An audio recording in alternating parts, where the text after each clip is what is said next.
irọ́ ni o, kò sọ́mọ lẹ́yìn Arẹ́gbẹ́ṣọlá kankan tó darapọ̀ mọ́ ẹgbẹ́ ADC lọ́sùn.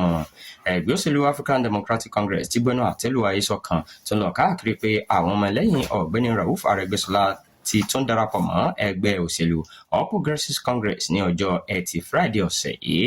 Ìwé ìròyìn kan ló sọ pé ọkùnrin kan tó ń jẹ́ Àjàlá Adéníran àti àwọn mìíràn ni wọ́n yí pinnu wọn láti padà sí ẹgbẹ́ òṣèlú tí wọ́n ti ń bọ̀ lábẹ́ orúkọ Ọ̀ṣun Progressives Ambassador lẹ́yìn ọ̀pọ̀lọpọ̀ ọdún tí wọ́n ti fi ṣòfò.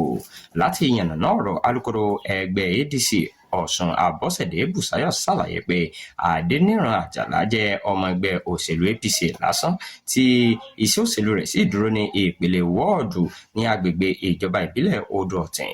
Ó kúrò nínú ẹgbẹ́ APC láti ọdún 2022 lẹ́yìn ìdìbò gómìnà ìpínlẹ̀ Ọ̀ṣun. Ó sì darapọ̀ mọ́ ẹgbẹ́ òṣèlú People's Democratic Party. Abọ́sẹ̀dé Bùsáyọ̀ Olúwaṣẹ́ni láti ọdún 2022 tí Adéníran ti kúrò nínú ẹgbẹ́ náà kó darapọ̀ mọ́ ẹgbẹ́ ọmọlúàbí Progressives tàbí ẹgbẹ́ ADC. Wọ́n wá rọ àwọn oníròyìn káàkiri orílẹ̀-èdè yìí láti jáwọ́ nínú àpọ̀n tí kò yọ kan gbomi lákàná.